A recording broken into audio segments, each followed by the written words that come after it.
시청자 여러분 안녕하셨습니까? 뉴델리 TV 초대석 시간입니다. 저희가 제가 시청자 여러분께 정말 죄송한 말씀 한번 드려야 되는데 이거 매주 하려고 했었는데 제가 2주 전에 그냥 정말 재수없게 오미크론에 걸렸었어요. 아, 예. 그래가지고 잠시 녹화를 쉬었다가 오늘 다시 재개를 했습니다. 걱정하셔도 저거 아주 깨끗합니다. 오늘 초대석에 우리 모신 분은 고영주 변호사입니다. 저희가 초대석 첫 시간에 강규형 교수를 초청을 했는데 그때 저희가 초청한 이유가 문재인 대통령과 대법원까지 끝까지 KBS 이사 해임 취소 소송으로 법률적 첫 승리를 거뒀거든요.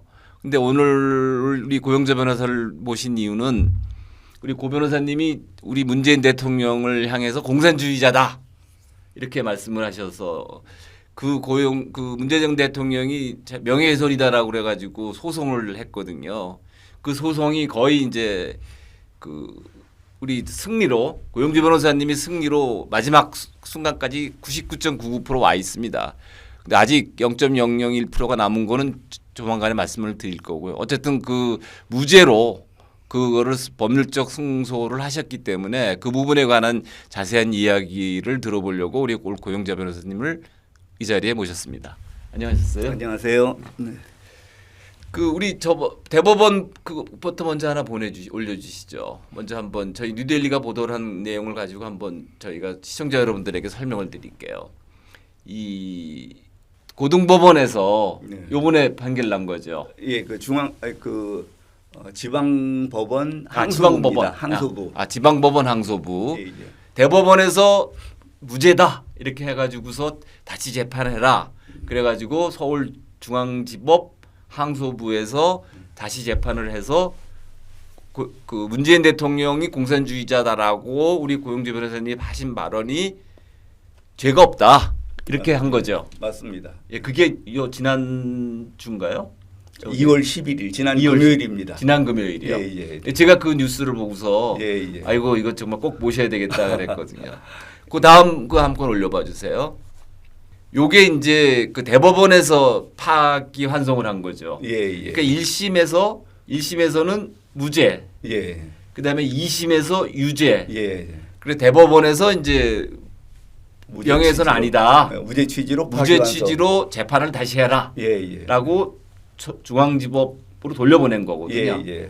그래서 그게 작년이었죠. 예, 작년 9월 달입니다. 네, 작년 9월이 돼서 이제 지난주에 서울중앙지법 항소부에서 대법원에서 무죄 취지로 한 거대로 무죄 맞다. 예, 예. 그래서 저는 이제 이게 끝난 줄 알았어요. 이게. 네. 근데 지금 오늘 아까 잠깐 들어봤더니 아직 끝난 건 아니라고 그러시네요. 그 설명 좀 해주세요. 아니 검찰이 네. 사실은 지난번에 작년 9월에 대법원에서 무죄 취지로 파기환송하면은 네. 그거는 하급심을 기속하기 때문에 네. 검찰에서 거기에 대해서 이를테면은 반대 의견을 낼 필요가 없거든요. 네, 네, 대법원에서 낼 의견대로 그대로 항소심에서 그러니까 판결을 하게 돼 있기 때문에 네, 네. 검찰이 거기에 대해서 이견을 제시할 필요가 없는데 네, 네. 제 사건의 경우는 독특하게 예. 거기에 대해서 주저리 이유를 달아가지고 네. 유죄라고 그러면서 기일을 속행해달라 이런 주장을 하더라고요. 그러니까 작년 대법원이 11월이었. 작년에 이제 9월달에 했다가 9월달서부터 작년 예. 12월달에 이제 항소심 예. 첫 재판이 기일을 넣었거든요. 네, 네. 예. 작년 12월달에 이제 첫 항소심 재판을 그러니까 파기환송심 예. 첫 재판을 했는데. 예. 그때 검찰에서 무슨 사건이 그러니까 제가 유죄니까 예. 더 할 테니 소송을 해야 된다. 예. 그러면서 시간을 끌기를 한 거군요. 기한을 속행을 해달라 이런 예. 주장을 하고 그래서 예. 진짜로 지독하게 예. 이거는 전혀 이게 지금 통상적인 재판 이론하고 안 맞는 거거든요. 네, 그렇네요. 대법원에서 파기환송을 했는데 그럼 그 취지대로 이를테면 항소심에서는 판결할 수밖에 없는데 그렇죠. 그걸 가지고 검찰이 또 재판을 기일을 뭐 연기를 해달라 뭐 이렇게 시비를 거는 것이 아마 검찰이 네. 이거 무죄 판결 난 거에 대해서 대통령에 대해서 뭐 많이 체면이 안 쓴다고 생각을 해서 과잉 충성을 하려고 그랬던 거 아닌가 싶은데 어떻게 해서든지 대통령 임기 후반까지 끌어보려고 임기 중에는 판결이 안 안 나오게 나도록. 하려고 애를 예. 쓰는 것 같습니다. 아. 그렇게 보면은 예. 이 지금 파기환송심 아니까 지금 항소심에서 예. 최종 판결을 했어도 예. 또 이거를 상고한다고 예. 장난을 치지 않을까 하는 그런 우려도 있습니다.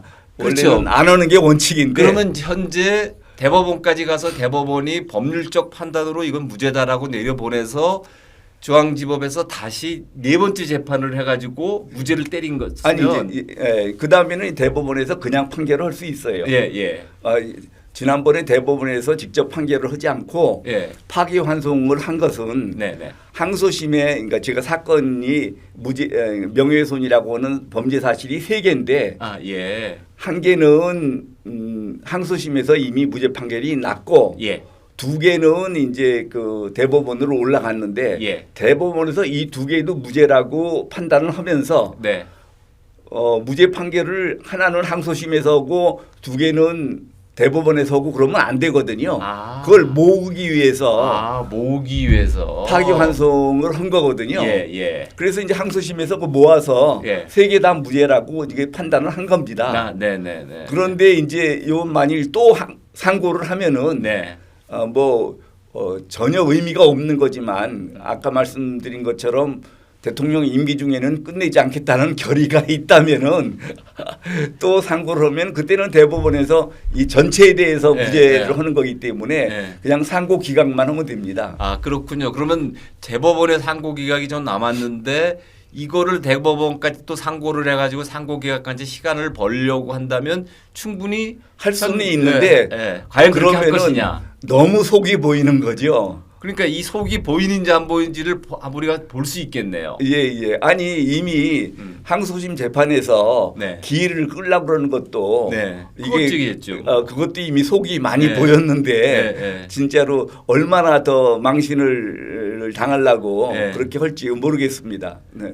그러니까 시청자 여러분 저희가 한번 저도 보겠습니다. 이 지금 우리 고영재 변호사님 말씀처럼 이거를 대법원에 또 상고할 수 있는 거는 서울중앙지법에서 다퉜기 때문에 서울중앙지검의 담당 공판검사가 결정을 해서 공판검사가 자기 혼자 못하니까 공판부장검사한테도 얘기를 할 거고 그리고 공판부장검사는 또 차장한테 차장검사 그리고 그 상급자인 서울중앙지검장이 이정수 검사장일 거고요.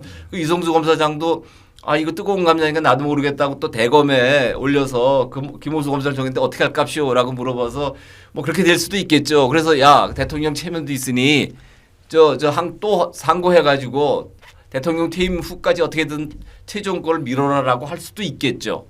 그럴 가능성도 있고 더더군다나 지금 중앙지검장을 맡고 있는 이정수 검사장이 법무부 박범계 장관의 고등학교 후배거든요. 예. 그리고 법무부 검찰국장으로 일약 발탁이 된 것도 박범계 장관이 했으니까 박범계 장관이 또 나서서 충성심을 발휘해서 중앙지검장한테 야 대통령 그거 체면도 있으니 5월 대통령 퇴임 후로 미뤄라고 하면 할 수도 있겠네요. 예. 법률적인 절차가 그렇게 충분히 남아 있다라는 남아 있지만 제가 보기에는 상식적으로 보면은 이것이 최종 판결이라고 보면 되지 않을까 싶습니다. 자, 그러면 이제 저걸로 넘어가죠. 도대체 문재인 대통령이 공산주의다 이런 발언은 언제 하신 건가요? 2013년 1월 4일 날 애국진영 신년 할애회에서 했습니다. 프레스센터에서. 예, 그때는 이제 그 전에 12월 달에 선거에서 박근혜 대통령이 이기고 그건 뭐 그 축하도 할 겸 그동안에 이제 수고한 애국진영 인사들이 모여서 뭐 자축을 하는 그런 자리였죠. 그러니까 박근혜 대통령 정부가 당선돼 가지고 취임하기 취임하기 전이죠. 2월 딱 그 25일 날 사이. 취임을 예. 했으니까. 예. 당선과 취임 사이. 예. 예. 신년 할애에서 예. 그 우파 진영끼리 모인 신년 할애에서 한 발언이죠. 애국진영 신년 할애니까요. 예.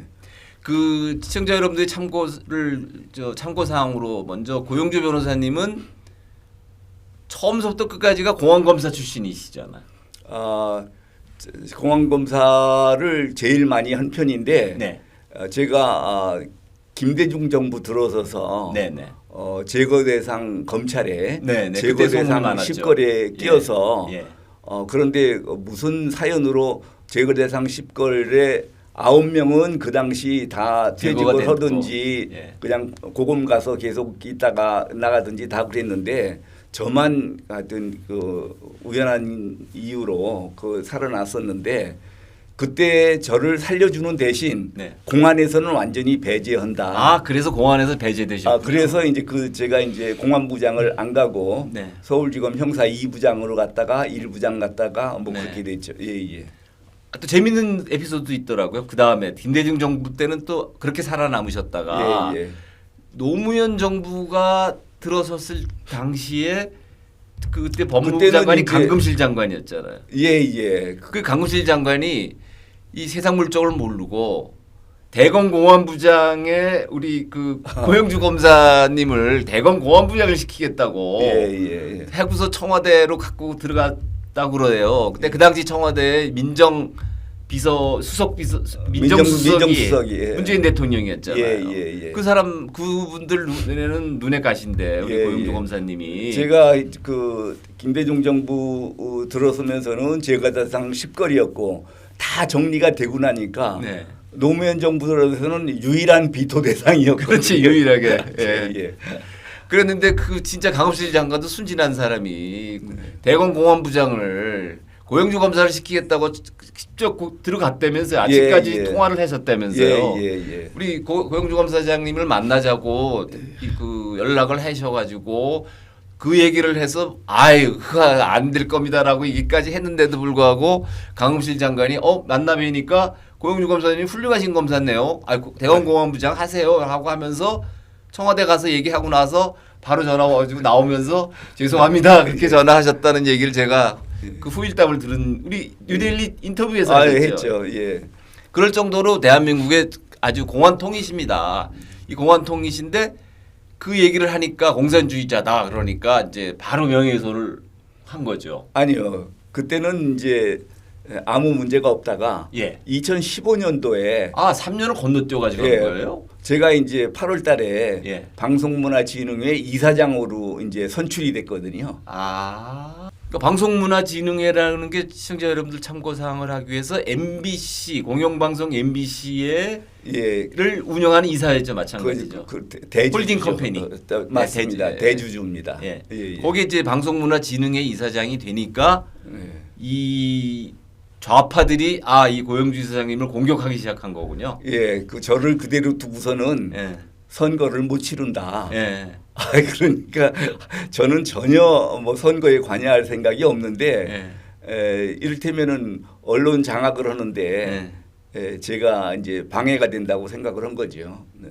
그러니까 그 당시 그래서 문재인 당신 대통령이 아니었잖아요. 그 당시에는 그 야당의 대표였죠. 그렇죠. 민주당의 대표였죠. 민주당 당 대표 자격으로 네네. 고영주 이사장님을 견제하기 위해서 명예훼손을 딱 걸었는데 예, 개인 소송이죠 이거는. 예? 그러니까 노무현 개인이 거는 소송이죠. 아니 그 문재인이 문재인이 개인이 거는 개인이 민사 형사를 다 제기를 했습니다. 예. 그런데 이제 제가 지금 궁금하게 생각하는 거는 네. 과연 변호사를 선임해서 네.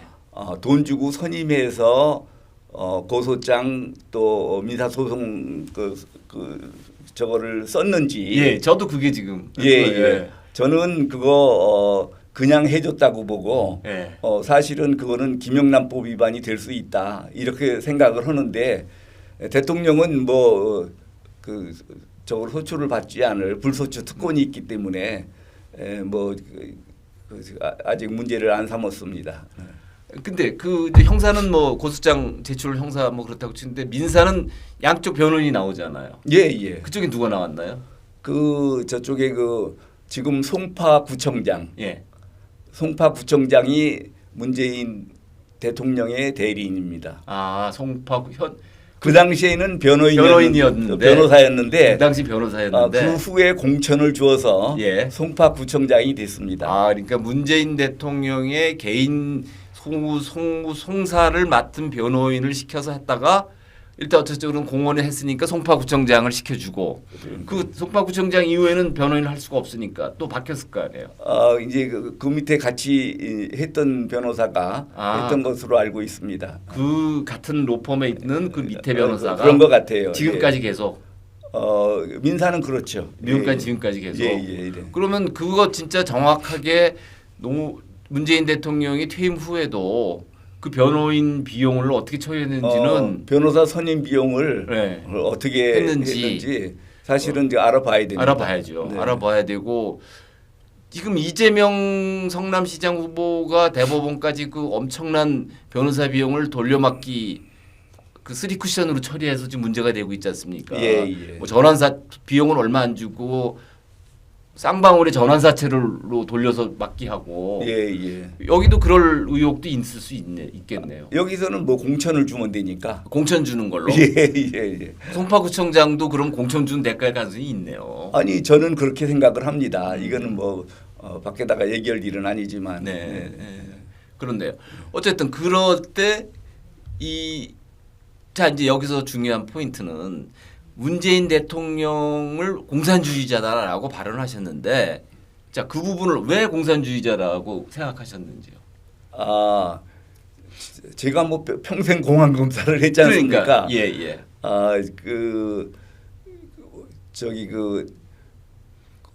북한이 그러니까 지금 북한의 주의 주장을 따르는 사람은 저희가 공산주의자로 보거든요. 네. 북한의 이 이념이나 네. 북한의 정책, 북한의 주의 주장을 따르는 사람은 저희가 공산주의자로 봅니다. 네. 그런데 문재인 대통령은 그 당시에는 뭐 대통령이 아니었는데 후보였다가 떨어진 후보였죠. 그러는데 북한의 대남 적화 전략, 네. 민족해방 인민민주주의 혁명 전략에 네. 딱 들어맞는 주장을 계속 해왔거든요. 네. 민족해방 인민민주주의 해방 전략의 내용이 뭐냐면은 네. 우리 대한민국은 미제국주의 식민지이기 때문에 네. 우리나라에서 공산 정권을 세우려면은 네. 노동자 농민의 정권을 세우려면은 미군이 여기 있어서는 절대로 안 된다. 네. 그러니까 제일 첫째 미군 철수를 해야 된다. 네. 그다음에 국가보안법을 폐지해서 네. 여기서 민주혁명을 일으켜서 네.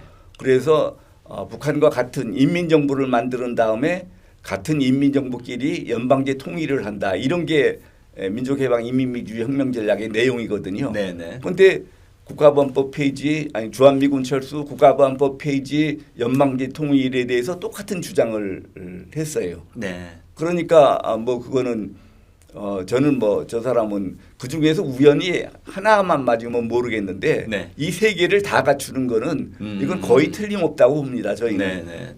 그거는 그 자체가 이제 국가보안법 위반이기도 하고 네.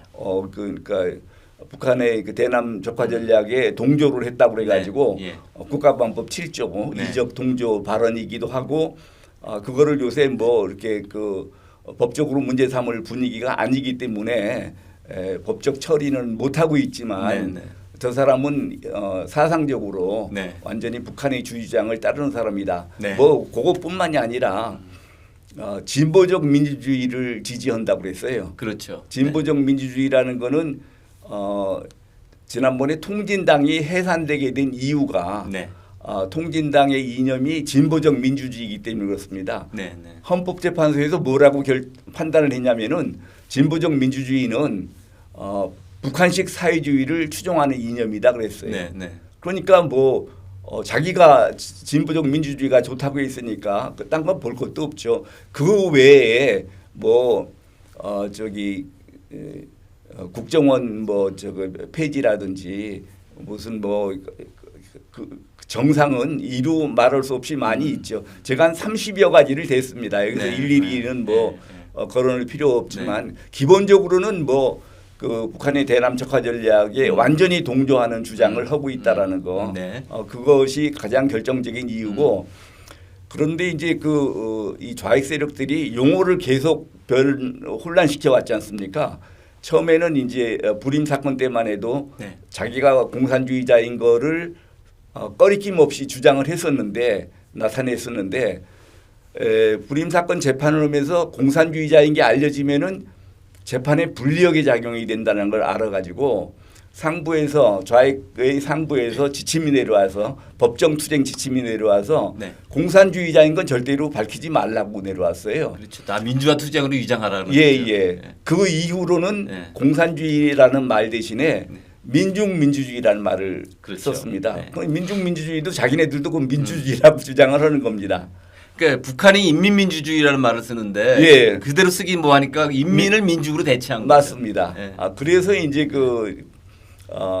그래서 이제 어떤 사람은 그러면 이제 공산주의란 말을 안 쓰면은 공산주의 이념을 버렸겠습니까? 안 버리죠. 그렇죠. 이런 식으로 용어를 네. 혼란을 시켜가지고 민중민주주의라는 말로 공산주의 이념을 계속 선전을 해온 거죠. 네, 네.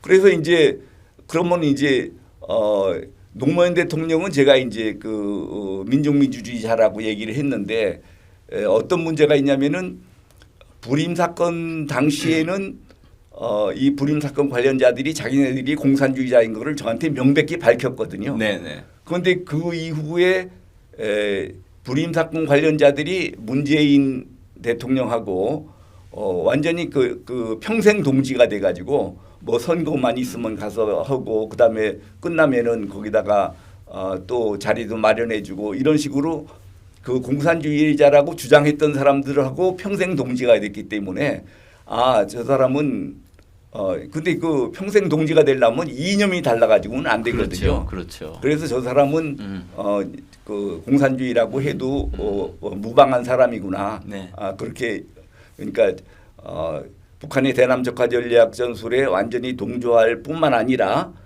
종전에 공산주의라고 자부했던 사람들하고 평생 동지가 됐기 때문에 네. 공산주의자라고 해도 전혀 지나침이 없다 그렇게 생각을 했죠. 그 지금 말씀하시면서 이제 나오는데 그 전에 잠깐 이제 먼저 저거를 먼저 얘기를 하면 우리 다음 걸 하나 올려주세요. 이게 어떤 기사냐면 그 양동환 선생님 아시죠? 예. 네, 이 양동환 선생님은 오랜 세월 동안 그 정보기관에서 정치 사상의 우리나라 최고 권위자입니다. 그러시죠. 예. 제 또 저분도 제 대학교 선배시기도 하고 예. 같이 정치학 전공하셨고. 예. 그런데 저분이 이제 저희 뉴델리 칼럼을 많이 써주셨어요. 예. 근데 이제 딱 제목을 저희가 지금도 저기 꽤 오래 전에 쓴 건데 2015년입니다. 예. 그러니까 그때 지금 딱 이 경우에 저희가 이제 의뢰를 해가지고 왜 문재인이가 공산주의자라고 한 발언이 민형사로 소송을 받아야 되느냐. 네. 그러니까 양동환 이 선생님이 딱 저희한테 오케이 글 써줄게. 문재인이 공산주의자로 의심받는 이유가 뭐냐. 네. 이렇게 딱 써주셨어요. 예. 그래서 이걸 쭉 보다 보면 그 다음 거 올려줘 보세요. 이렇게 하셨어요. 문재인 이게 지금 양동환 그 선생님이 쓰신 글에 나오는 건데 예. 문재인 씨는 자서전에서 그 대학 시절 나의 비판 의식과 사회 의식에 가장 큰 영향을 미친 분은 리영희 선생이다. 예. 이렇게 얘기를 했고 리영희가 쓴 베트남 전쟁 논문에 보면 그걸 읽고 나서 월남전에서 미국이 패망하고 월남이 공산화된 거에 대해서 희열을 느꼈다. 예. 이게 본인이 쓴 자서전에 나오는 거거든요. 예. 그 당시에 이제 그 양동환 교수님이 예. 이제 문재인을 공산주의자라고 판단한 이유는 네. 그 공산주의라는 건 내심의 그 의사 아닙니까? 그렇죠. 내심의 생각이고 네. 신념이고. 네. 그래서 자기가 공산주의자라고 말하는 경우도 있지만 네. 불임 사건 관련자들처럼 네. 우리나라는 공산주의가 법적으로 허용이 안 되기 때문에 네. 공산주의자라고 내놓고 얘기를 안 한단 말입니다. 예. 그러면은 내심에 그러니까 지금 공산주의가 허용되지 않는 사회에서 저 사람이 공산주의자라는 걸 알려면 어떻게 해야 되느냐. 그래서 그거를 판단하는 기준을 이제 공산주의라는 말을 안 해도 공산주의자라고 인정할 수 있는 기준을 11가지 기준을 그 당시에 세우셨어요. 네네. 그러니까 뭐 이를테면은 방금 이영희처럼 공산주의자에게 분명한 사람을 존경한다든지 네, 예, 예. 뭐 그 공산주의 외국의 호지명이라든지 뭐 이런 그 공산주의자를 뭐 존경한다든지 네, 네. 뭐 그러고 평소에 이제 이제 공산주의자에 대해서 호의적으로 얘기를 한다든지 뭐 그런 식으로 해가지고 11가지 기준을 세웠는데 지금 보니까 12 하나 더 하셨네. 12가지. 12가지였나요? 하나씩 하나 따져볼까요? 예. 먼저 1번 국가보안법 폐지를 주장한다. 맞습니다. 딱그 하시죠. 맞습니다. 예. 자기가 노무현 그 자기 자서전에 예. 그 노무현 대통령 때 2번인가 그걸 하려고 했는데 못한 거를 후회한다 이렇게 썼잖아요. 맞습니다. 본인의 입으로 쓴 겁니다. 문재인 예. 대통령이 자기 자서전에서. 맞습니다.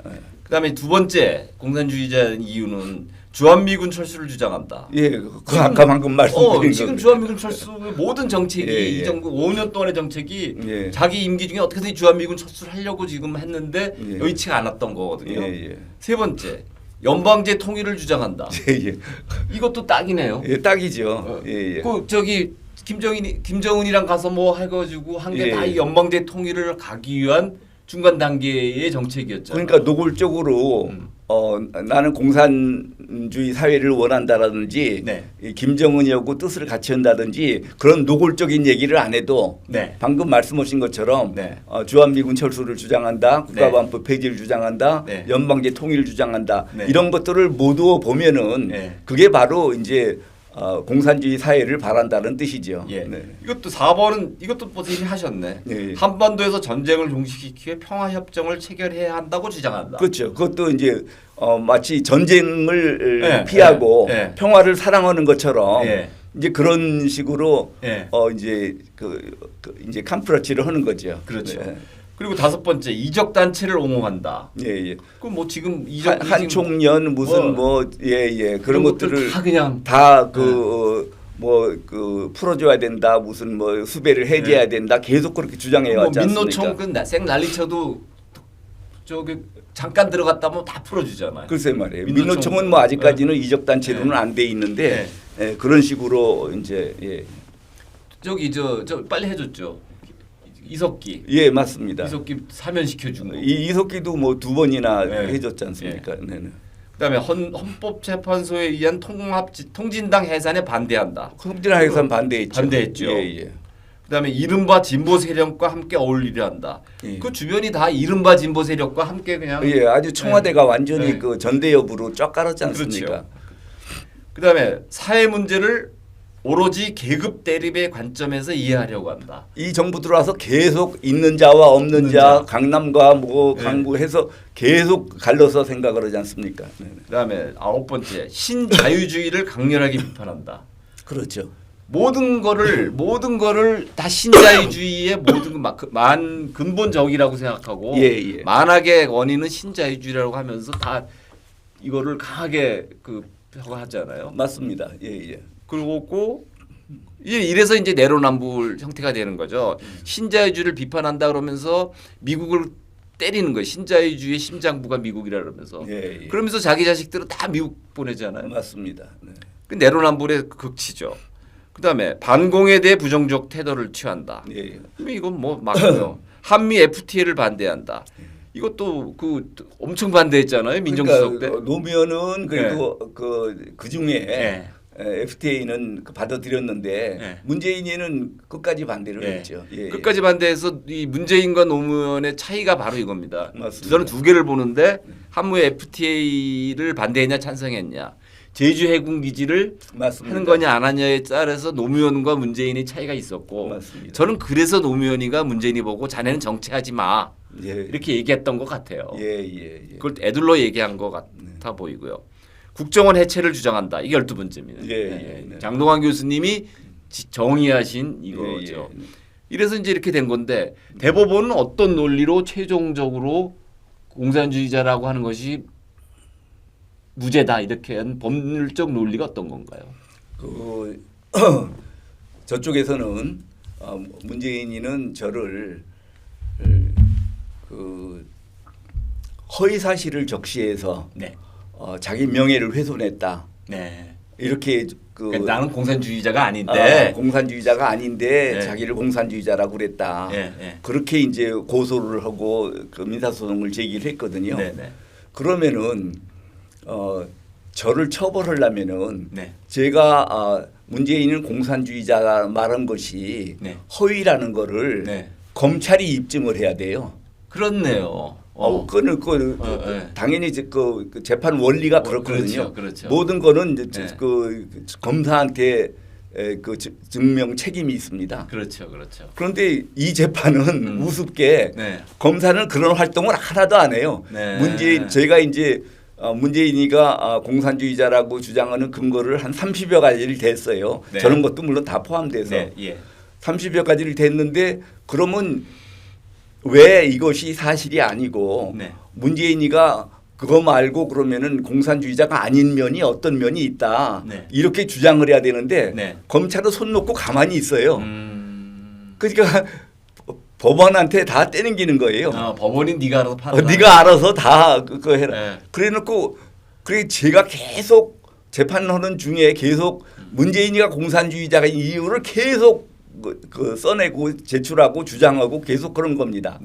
그러면은 1심은 그래도 제대로 판결을 했어요. 그래서 1심이 무죄 났잖아요. 1심은 그래서. 무죄가 났는데 네. 1심이 무죄가 났는데 그러면은 그 사실은 검찰이 제가 그 문재인이 공산주의자라는 거를 허위라는 거를 전혀 입증을 못했기 때문에 그러면은 저는 무죄다. 이를테면 유죄의 증거가 없다라고 그래서 무죄다 이렇게 했으면은 네. 그러면은 문재인이는 저를 허위 사실 적시한 명예훼손으로 고소한 것이 무고가 되거든요. 그렇죠, 무고죠. 그러니까 이렇게 1심에서는 저한테 억울하게 저희 상당히 많은 근거를 댔기 때문에 억울하게 저를 처벌할 수도 없고 문재인이 대통령한테 공산주의자라고 딱 규정을 할 수도 없고 그러니까 절충안으로 제가 공산주의자라고 얘기한 것은 사실이 아니다. 사실 적시가 아니다. 사실이고 허위 사실이고 사실 적시가 아니고 평가나 네. 의견 표명이다. 그래서 평가나 의견 표명은 명예훼손이 구성 요건이 안 되거든요. 하여튼 사실이든 허위 사실이든 사실을 적시해서 그 명예를 훼손해야 명예훼손죄가 되는 거지. 네. 저 사람이 뭐 그 좋다 나쁘다 이런 평가 이런 거 가지고는 명예훼손죄의 구성 요건이 안 됩니다. 대법원의 법리 판단이 그거였군요. 그래서 네. 그런데 이제 1심에서는 그렇게 해가지고 무죄라고 아주 합당하게 예. 저를 억울하게 만들지도 않고 네. 문재인을 문재인을 공산주의라고 규정하지도 않고 이제 합당하게 그것까지는 제가 이제 용납을 하죠.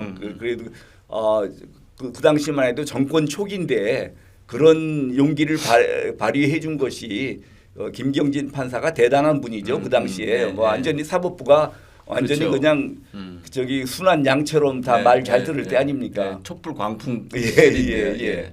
그런데 항소심에서는 네.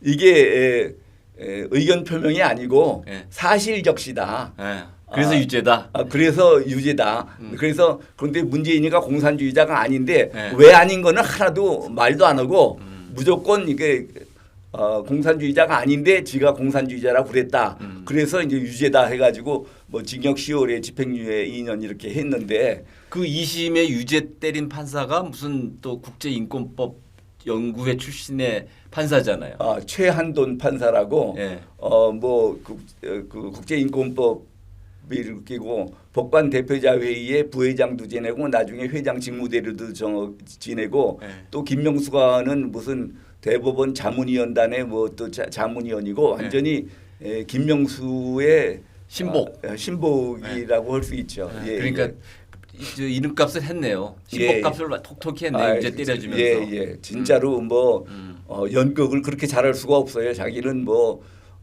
지금 청와대에서 뭐라고 한다고 그래도 흔들리는 사람이 아니고 뭐 한참 거짓말을 하더니 재판부 기피 신청을 하려다가 예. 하도 그렇게 강력하게 자기는 그런데 좌우되는 사람이 아니라 그래가지고 예. 믿고서는 내버려뒀더니 저런 황당한 판결을 했고 그 다음에 이제 대법원에서 다시 주심 대법관이 어느 분이셨어요? 안철상 대법관. 네, 그러면 안철상 대법관은 누가 어떻게 지명이 되신 대법관이죠? 어떻게 지명됐는지 모르지만 비교적 합리적인 분이라고 부릅니다. 다른 안철상 재판도. 대법관은. 예. 그래서 그분이 결정적으로 1심에서 무죄로 추진했던 그 법리를 그대로 받아주신 건가요? 그분이 이제 그거는 그 대법원은 네 분이 한 부를 이루지 않습니까? 네, 그렇죠. 이 네 분이 저렇게 이제 다 찬성해야 네.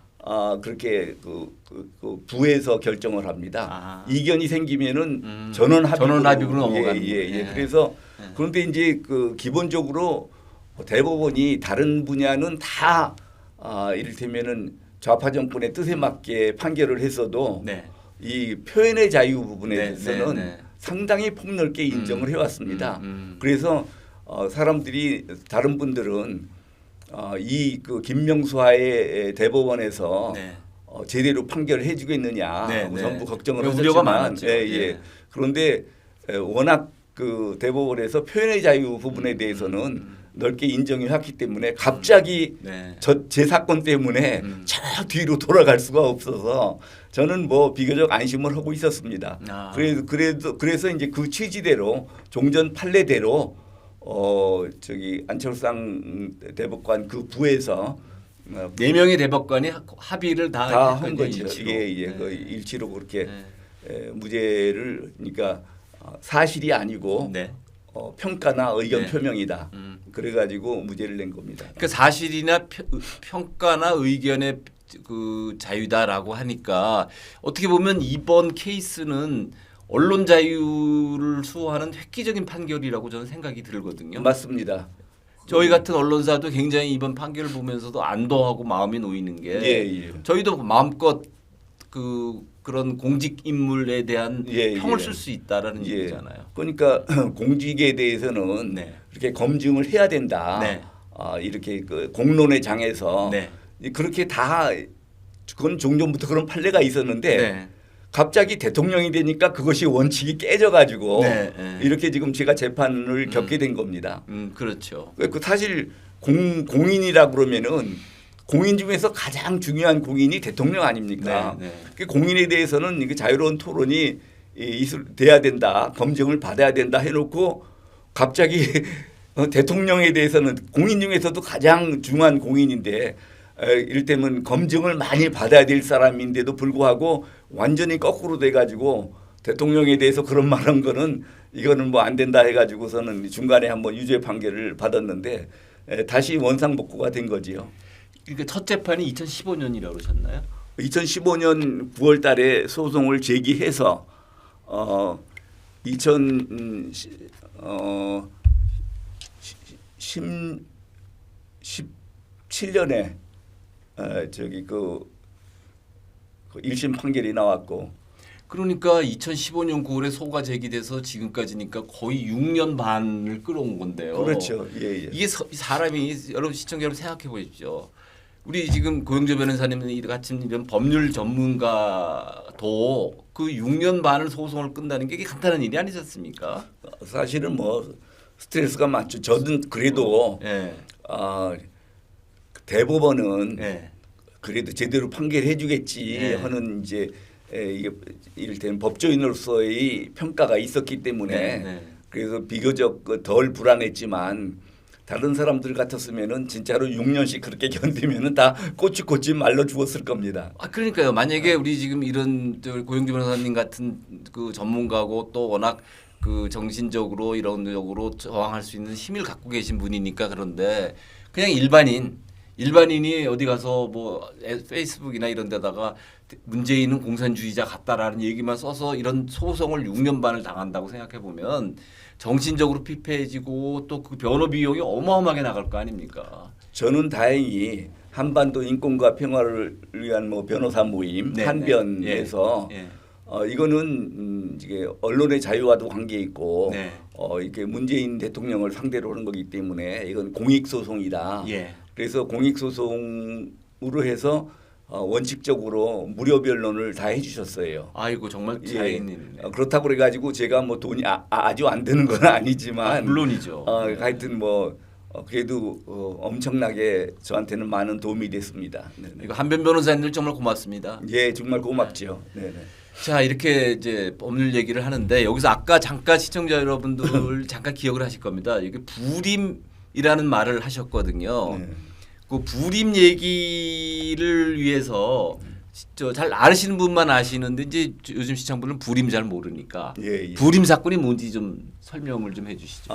1980년대에 서울에 항림 사건이라는 게 있었습니다. 네. 그 당시 이제 이태복 씨가 네.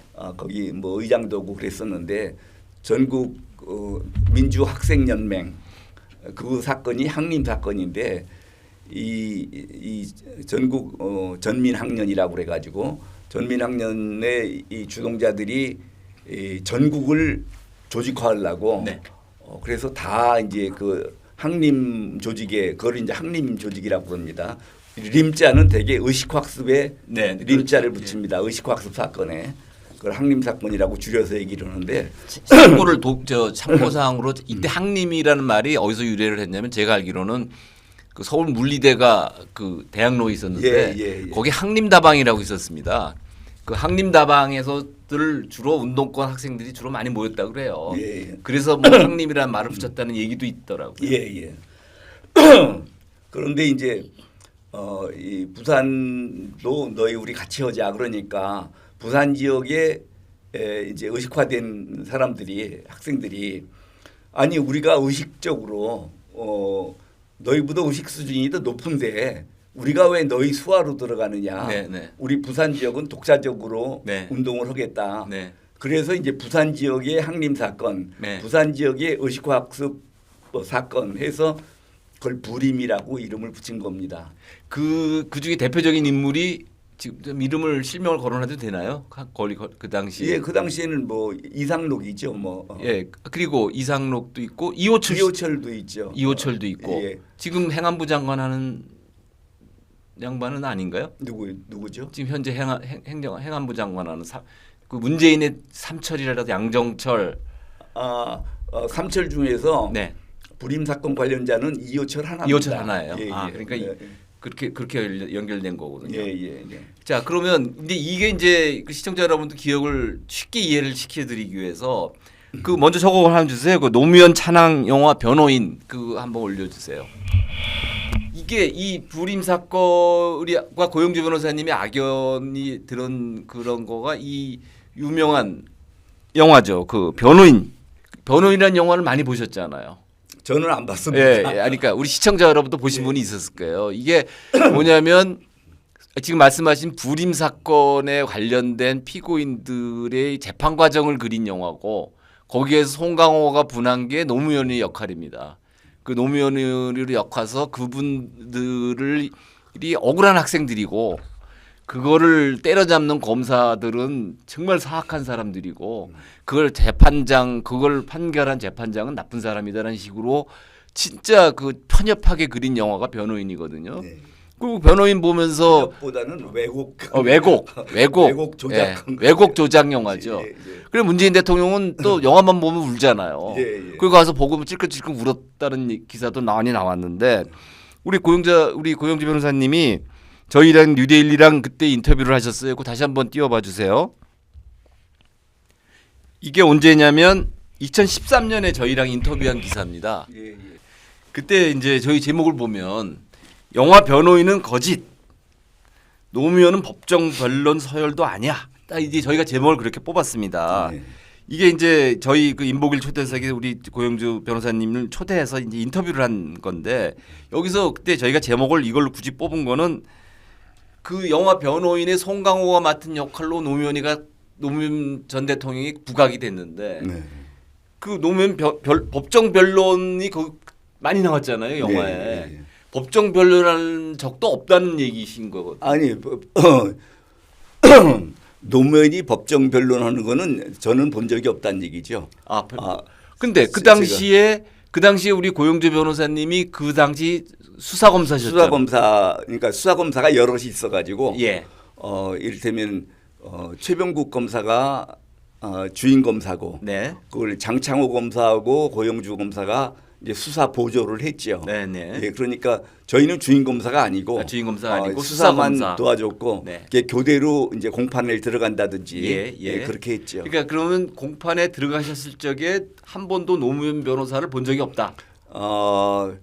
저는 그렇게 기억을 안 하고 있습니다. 그 당시 이제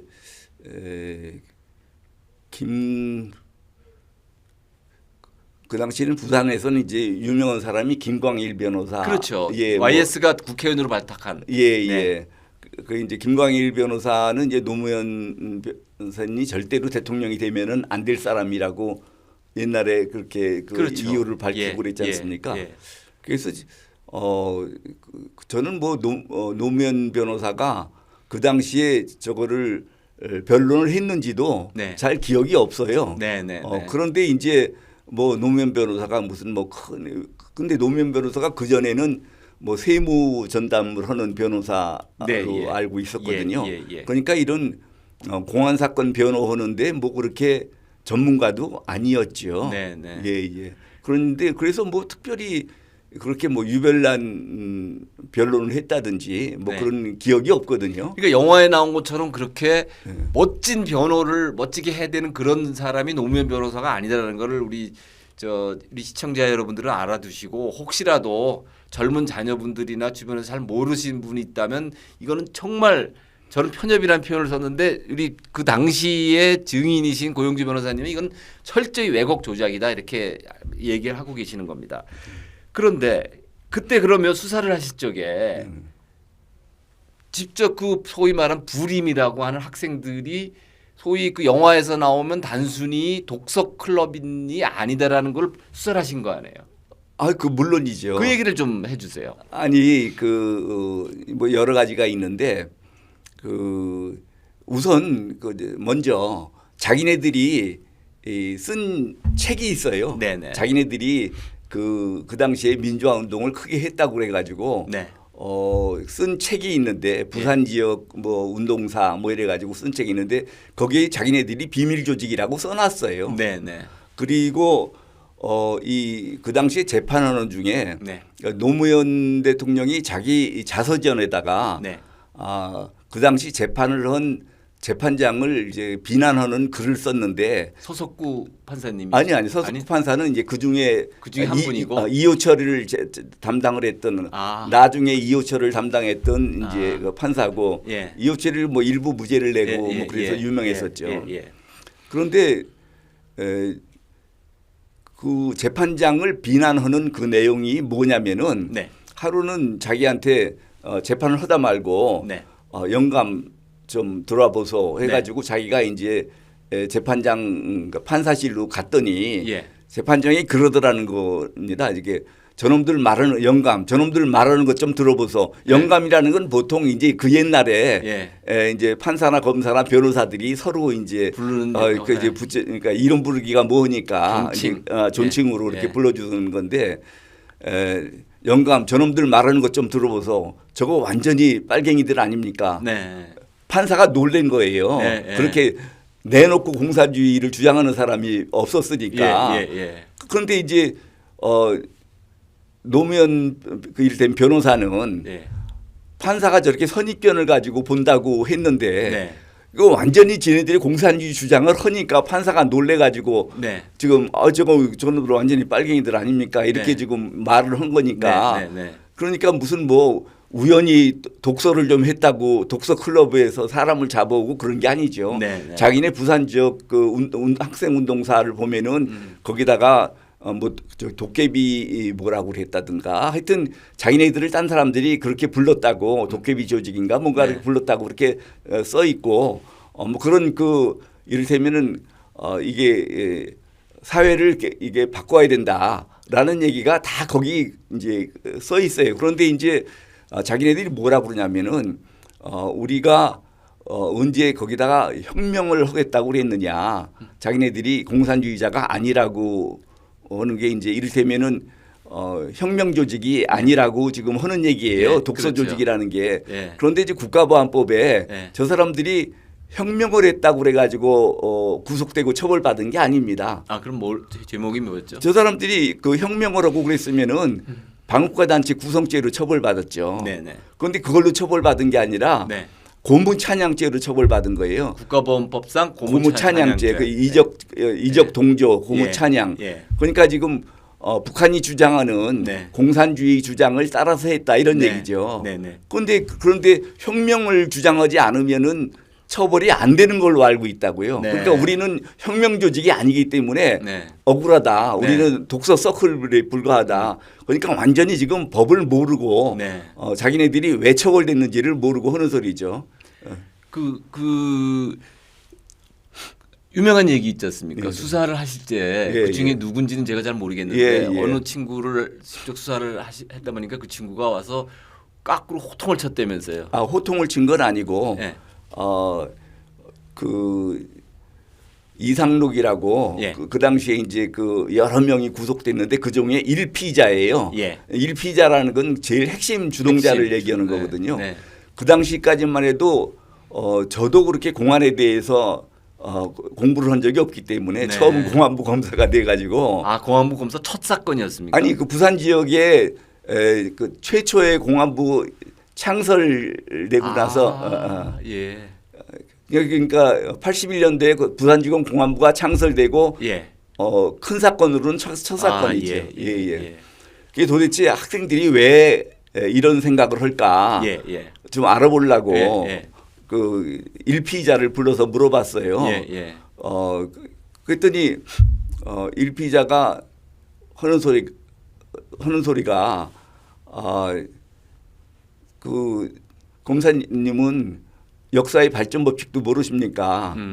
역사라는 거는 생산력과 생산 관계의 모순 관계에서 발전돼 나가는 건데 원시 공산 사회부터 시작해서 고대 노예제 사회, 중세 봉건 사회, 근대 자본주의 사회를 거쳐서 곧 공산주의 사회가 되게 돼 있습니다. 칼 막스 얘기 그대로 그냥 갖다 외워서 하는 거 아니에요? 그게 이제 그 마르크스 역사 예. 유물사관이죠. 예. 예.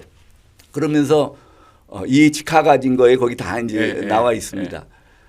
그러면서 이제 지금은 우리가 검사님한테 조사를 받고 있지만 곧 도래하는 공산주의 사회에서는 우리가 검사님을 심판할 것이다.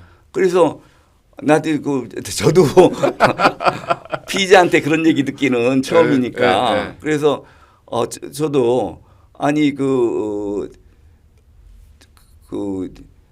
역사가 그렇게 공식적으로 발전되는 거라 그러면은 공산주의 사회들 왜 모순이 없겠느냐. 그럼 공산주의 다음 사회는 어떤 사회가 될 것 같으냐 했더니 이 친구가 이제 발끈해서 하는 소리가 아직 공산주의 사회도 완전히 도래되지 않았는데 그 다음 사회를 논하라는 것은 언어의 이유입니다. 저희들 갖고 장난하지 마십시오. 그래서 나도 그 자네하고 말장난을 할 생각 없고 나는 공산주의 사회에서는 살고 싶은 생각도 없지만 내가 어쩔 수 없이 살아있게 된다 그러면은 공산주의 사회가 되면은 자네 심판을 받아야지 어떡하겠나. 그렇지만 나는 자유민주 체제를 지키는 공안검사고 그렇기 때문에 자네들을 조사해서 기소할 수밖에 없다. 뭐 이렇게까지 얘기를 한 적이 있습니다. 그러니까 뭐 그 뒤에 무죄를 받았는지 안 받았는지는 아무 저하고는 상관이 없습니다. 그거는 공산주의자들이라는 거는 저는 분명하게 알고 있죠. 네. 공산주의자가 맞아요. 왜냐하면 그 아까 우리 그 변호사님께서 얘기하신 것처럼 항림 사건, 무림 사건 이러다가 이제 부림이 터진 건데 이 항림 무림에 관련됐던 사람들을 제가 좀 개인적으로 알거든요. 제 대학 시절에 제 대학교 같은 과 동창이 그 무림의 핵심 인물이었거든요. 그 친구는 녹을 개인적인 사석에서 저한테 대놓고 하는 게 나는 마르크스 레닌주의자다. 그리고 나는 칼 마르크스의 자본론을 도고 독일어 원 버전으로도 읽고 영어 버전으로도 읽고 일본어 번역 버전도 있고 한글 버전도 다 읽어서 번역이 뭐가 잘못된까지 나는 아는 사람이다. 그리고 나는 그 소위 그 칼 마르크스에 의한 공산주의 혁명을 지향한다. 제가 물었거든요. 너희들이 운동한다는데 민주화 운동한다는데 그 핵심이 뭐냐 그랬더니 궁극적인 것이 공산주의의 공산혁명이다. 그렇게 얘기한 거거든요. 그게 무림의 실체거든요. 그 무림의 실체에 또 부산에서 벌어진 버전이라서 부림이라고 하는 거죠. 맞습니다. 그럼 그 친구들이 모여서 독서 서클이라는 형태를 띠고 한 게 뭐냐? 맨날 그 공산주의 책 읽고 어떻게 혁명할 것이냐 이거 논의한 거거든요. 근데 이 사람들 지금은 민주화 운동했다고 지금 민주화 보상 신청해가지고 돈 다 받았잖아요. 글쎄 말이에요. 그 진짜로 이게 지금 대한민국의 국비를 가지고 네. 그 대한민국 체제를 허물라고 하는 사람들한테 보상을 해주는 게 이거 진짜 말도 안 되는 짓이죠. 그러니까 지금 아까 말씀드린 민중민주주의도 민주주의다. 공산주의도 프롤레타리아 민주주의다. 그래서 그 민주화에 속아가지고 자유민주주의 민주화인 줄 알고 저게 지금 보상을 해주는 겁니다. 이게 지금 억울하기가 짝이 없는 거죠. 무슨 민주주의란 말이 무슨 저 왕조 시대의 마패도 아니고요. 마패도 아니고 그만 떡 내밀면은 다 그냥 뭐 돈 몇천만 원씩 1억씩 뭐 얼마씩 뭐 2억씩 보상해주는 이 세상이 이게 문제가 있죠. 그러세요. 근데 이제 그 불임 사건 할 때만 해도 그냥 공산주의 이념 공부만 했고. 그때까지는 혁명까지는 생각을 안 했거든요. 혁명론이 나오는 게 이제 1983, 4년 돼야 이제 그 혁명론이 나옵니다. 그러니까 지금 이 불임 사건 관련자들은 지네들은 혁명까지 생각했던 건 아니다. 혁명 조직은 아닌데 왜 우리가 국가보안법 위반이냐. 그러니까 일반 국민들은 그러면 속아 넘어가죠. 근데 우리가 볼 때는 말도 안 되는 주장을 하는 거죠. 꼭 혁명 조직만 처벌하는 게 아니거든요. 국가보안법은. 그거는 제가 이 저 역사의 증언으로 제가 남기고 싶습니다. 그런 토론 때문에 제가 불려가서 저랑 그들하고 한번 되게 싸웠어요. 그런 사람들끼리 모여서 맨날 책 읽고 토론하는데. 그래 가가지고 싸워서 나는 내가 지향하는 민주화라고 하는 거는 그 제가 대학교 3학년 때 얘기입니다. 이런 너희들이 말하는 혁명 아니다. 이거 아니다 그러니까 그 자리에서 엄청나게 저를 공격했어요. 그리고 너 같은 사람이야말로 그 저 부르주아적 그 패배주의적 사고 방식이고 뭐하고 하면서 그럼 너희들이 하려는 게 뭐냐 그러니까 혁명이고 혁명을 바꾸기 위해서 뭐 무장 투쟁도 있고 무슨 방법도 있고 막 그때 그 얘기도 나오기 시작했어요. 진지를 구축해야 된다는 등. 그람시의 공산주의 이론도 나오고 그래서 제가 그래서 나는 거기에 동조 못한다고 나왔거든요. 그러니까 그 당시 제가 목격했던 걸로 보면 그 사람들이 혁명 얘기 안 했다 그러는 건 거짓말일 겁니다. 아니 그러니까 1980 이제 불임 사건 터진 게 81년이거든요. 그때까지만 해도 얘네들이 혁명론을 구체적으로 논의한 적은 없어요. 제가 그 목격한 게 79년이에요. 79년?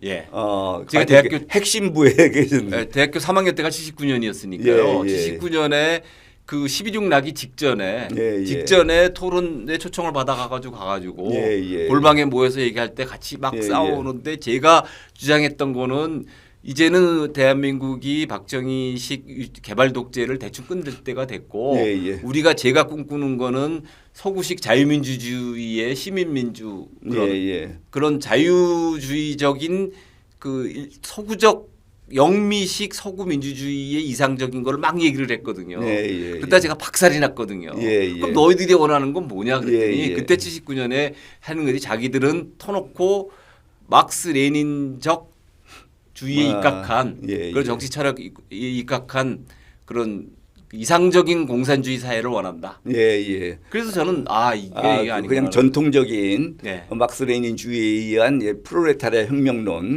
그거는 뭐 그 전부터 그거는 막시즘을 배우면은 처음부터 그 있는 거고 얘네들이 공부한 이를테면 책이나 노트나 거기에는 이제 구체적인 혁명론은 안 나오고 그다음에 이제 83년, 84년 되면 학생들이 혁명론을 정식으로 공부하게 되죠. CDR, NDR, PDR 뭐 그러다가 이제 86년 되면은 NLPDR 해가지고 완전히 석권이 돼 버리는데 김영환이 이후로 하여튼 그 당시에는 이제 불임 사건 애들은 혁명 조직 얘기는 없었어요. 그러니까 이제 지네들은 우리는 혁명 조직이 아닌데 네. 왜 우리를 처벌하느냐 그러는데 혁명 조직 되면은 반국가 단체로 처벌을 했었어야죠. 예, 예. 근데 그건 참 밝히기가 법률적으로 밝히기가 쉽지 않은 사안이니까 예, 예. 저는 그냥 심증적으로 추측할 뿐입니다. 예, 저는 예, 심증적으로는 강렬히 그 당시에 그 79년, 80년, 81년 당시에 그 지하 서클에서 예, 예. 모여서 책 읽고 하면 예, 예. 100% 저는 그 소위 변혁 운동이라고 이름 아래 변혁 운동이라고 그러죠. 변혁 운동 이름 아래 하는 거는 혁명 꿈꾸는 거거든요. 그렇죠. 혁명을 네, 이제 용어 혼란 전술로 변혁이라고 바꿔서 예, 하는 거죠. 그렇죠. 네네. 그래서 이제 다시 그 잠깐만 이제 저걸 돌아가면 그다음 우리 클립 하나 올려주세요. 그러면 이 영화 변호인 때문에 많은 그 사람들이 그 변호인 영화를 보면서 뭐라고 했냐면 그 일부 사람들은 저때 변호인이 노무현만 있었던 게 아니라 문재인 대통령도 그 변호인단의 한 사람이다라는 설이 있었어요. 예, 한동안 그래서 저 그런 그 좌파들이 얘기에 문재인 대통령이 아니다라는 얘기는 안 했거든요. 글쎄요. 아주 정확하게 하시네요. 네. 아니 문재인에 관한 모든 자료에 네. 문재인은 노무현과 함께 네. 불임 사건을 무료변론했다고 나옵니다. 그러니까 저는 그게 예, 그 예. 사실인지 여쭤보고. 저는 그 당시에 문재인이라는 사람을 알지도 못했는데 예. 나중에 이제 노무현 대통령이 이제 대통령에 당선되고 나서 네. 노무현이가 뭐라고 얘기를 했냐면은 불임 사건은 네. 자기에게 사회를 알고 인권을 알고 사회를 알고 정치를 알게 해서 네. 자기를 대통령이 되게 한 사건이다. 네. 이렇게 얘기를 하고 네. 그래서 이제 불임 사건은 완전히 이제 친노 세력들 간에는 거의 신화적인 사건이 그렇죠. 됐어요. 예. 그러니까 이제 그 제가 지금 이제 돌이켜 보면은 네. 이를테면은 그 북한의 김정일이 네. 이 백두산 미령에서 태어난 게 아니라 네. 소련의 병영에서 태어났잖아요. 그렇죠. 그런데 백두산에서 미령에서 태어났다고 그래가지고 신화를 조작한 것처럼 네. 문재인이도 노무현과 함께 불임 사건을 무료변론했다라고 신화를 조작하려고 그랬던 거예요. 그렇죠. 예, 네. 예. 그래서 모든 자료에는 문재인이가 노무현과 같이 불임 사건을 무료변론했다고 해서 네. 제가 그걸 믿어야지 어떡합니까? 네, 예. 그래서 저는 문재인이가 노무현과 같이 불임 사건을 변론한 줄 알고 네. 그렇다면은 네.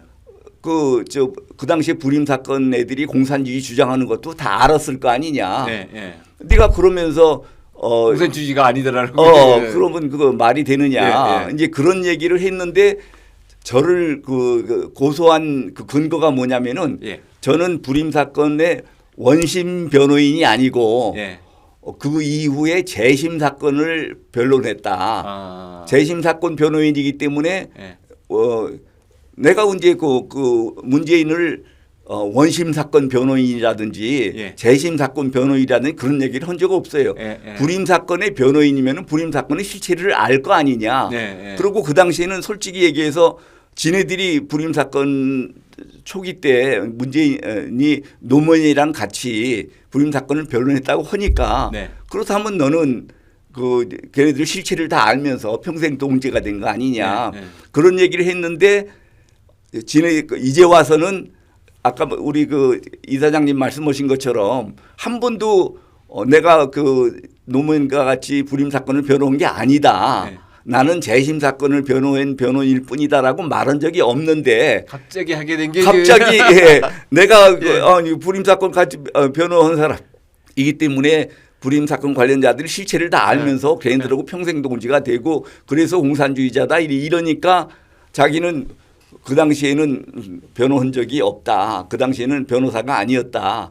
뭐 이렇게 지금 요새 지금 아직도 지금 거기 불임 사건을 그 문재인이가 노무현하고 같이 변론했다라는 거를 그 기록들을 바꿨나 안 바꿨나 모르겠어요. 그 당시에는 바꿀 리가 있겠습니까? 그 당시에는 네이버 네, 같은 거 네. 들어가 보면은 네. 전부 다 그 노무현과 함께 불임 사건을 무료 변론했다 그렇게 나와 있었거든요. 네. 이 변호인이라는 영화가 거의 1,000만 가까운 육박하는 관객을 동원한 걸로 알고 있는데 그게 CJ가 만든 영화잖아요. 그 CJ가 이 한동안 영화를 좌편향 영화를 엄청 만들었거든요. 예. 그 거기에 이제 올라타려고 예. 그래서 자기가 마치 그 민주화 변호사인 양 하기 위해서 그렇게 했던 거 아닐까. 근데 그렇게 했다면 결론적으로는 저희들 생각이 그런 겁니다.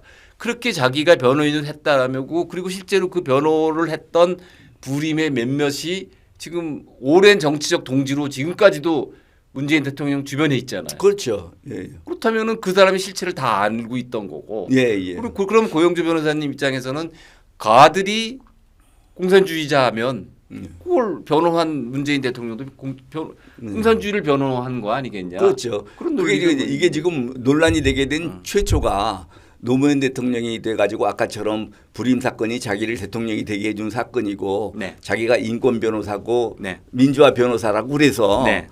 그래서 이제 그 아니다 불임 사건은 민주화 운동이나 인권 운동이나 뭐 그런 게 아니다 그 공산주의 운동이다. 제가 이제 그렇게 나서니까 친노 그룹에서 저를 공격하고 그러다가 제가 완전히 불임 사건의 주인 검사처럼 그렇게 돼버린 겁니다. 그 주인 검사로 승격하셨네. 승격했습니다. 근데 그 영화 변호인을 안 보셨다니까 저는 이제 그 소위 적을 알기 위해서는 적이 하는 그런 선전물도 봐야 되기 때문에 저는 뭐 네. 거기다가 돈 한 푼도 더 보태주고 싶은 생각이 없어서 네, 저런 네, 불량 네, 영화에다가 저는 그 불량 영화를 그래도 봐야 되기 때문에 예. 적의 선전물을 분석하기 위해서 봤어요. 예. 근데 제가 가장 분노했던 건 뭐냐면 영화 크로징에 가면 네.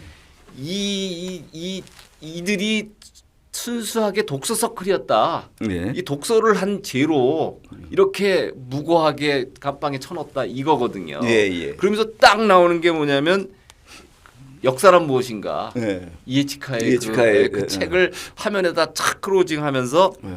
그 이에치카 사진 좀 한번 올려주세요. 그래서 제가 충격을 받은 게 뭐냐면 네.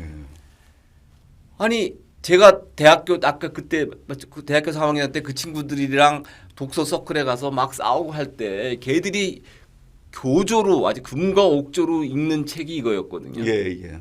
그 당시 아마 그 당시 뭐 문재인이나 노무현 뭐 이런 사람들도 다 아마 돌려 앉아서 읽었다 하면은 읽는 게 무조건 이영희가 쓴 예. 그 뭐죠?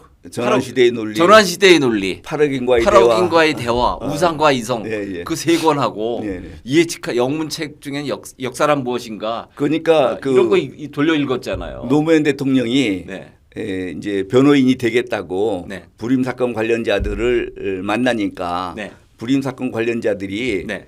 우리를 변호하려고 그러면은 네. 방금 말씀하신 네. 전환시대의 논리, 네. 그 우상과 이성, 네. 파르긴과의 대화 네. 뭐 이런 것들을 읽고 와라. 네. 그래서 이제 노무현이가 처음 그런 걸 읽기 시작했다는 거거든요. 그렇죠. 예. 변호사를 의식화 시켜가면서 예. 저기 그 변호를 하게 한 겁니다. 예. 근데 지금 돌이켜 보시자고요. 그 당시는 그게 멋있었지 모르겠는데 저는 지금 그런 문재인 대통령이 그 당시에 이영희가 쓴 책들과 읽었던 시점에서 단 1년도 지적 진보가 없다고 보는 거죠. 그 맞습니다. 예. 지금 딱 거기에 머물러 있는 거 아니에요? 딱 거기에 머물러 있습니다. 여전히 예. 여전히 70년대 80년대 예. 이영희류의 책에 예. 지금도 본인이 자선주에서 가장 아까도 했지만 가장 존경하는 게 이영희라고 그러잖아요. 맞습니다. 예. 근데 시청자 여러분 보세요. 이영희가 주장이 뭐냐면 파러긴과의 대화 같은 경우는 모택동을 찬양하고 문화대혁명을 찬양하잖아요. 맞습니다. 예. 그럼 우리가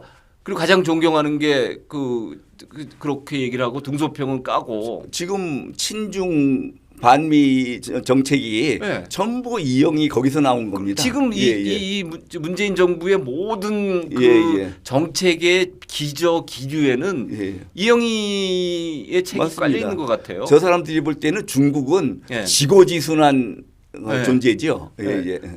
저 굉장히 위험한 사람들이죠. 모택동류의 문화대혁명도 그냥 밀어붙이고 하고 싶은 사람들인 거죠.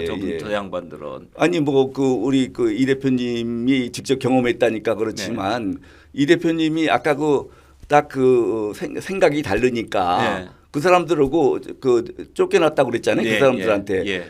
이게 생각이 다르면은 이념이 다르면은 도저히 평생 동지가 될 수가 없거든요. 그래서 그거는 그 이렇게 느껴본 분이 정확하게 아실 거라고 생각을 해서 그래서 그 저기 그 사진 올린 거 있어요. 이에치카 얼굴 좀 하나 그 책 표지요. 이게 저 사람이 이에치카인데 맞습니다. 제가 예. 왜 그 영화를 보고 충격을 받았냐면 그 영화를 본 많은 일반인들 공부를 하지 않은 사람들이 보기에는 아니 이에치카 역사란 무엇인가 정도의 그 역사책을 하나 읽었다고 예, 예. 저렇게 국가보안법으로 갖다가 처박냐. 예, 예. 그 영화의 클로징 멘트였어요. 예, 예. 근데 제가 알고 있는 이에치카는 영국의 케임브리지 대학교의 역사학 박사 출신으로 지금 옥스퍼드 대학에서 가르쳤는데 예, 예. 저 사람이야말로 영국의 타고난 골수 공산주의자라고 제가 알고 있거든요. 예, 예. 왜냐하면 저 사람이 쓴 대표작이 전 14권짜리 러시아 경제사예요. 네. 근데 그 전 14권짜리 러시아 경제사가 뭐냐면 레닌 스탈린 시대에 러시아 경제가 소비에트 경제가 어마어마하게 성장해가지고 유럽보다 더 나은 복지를 만들었다. 네.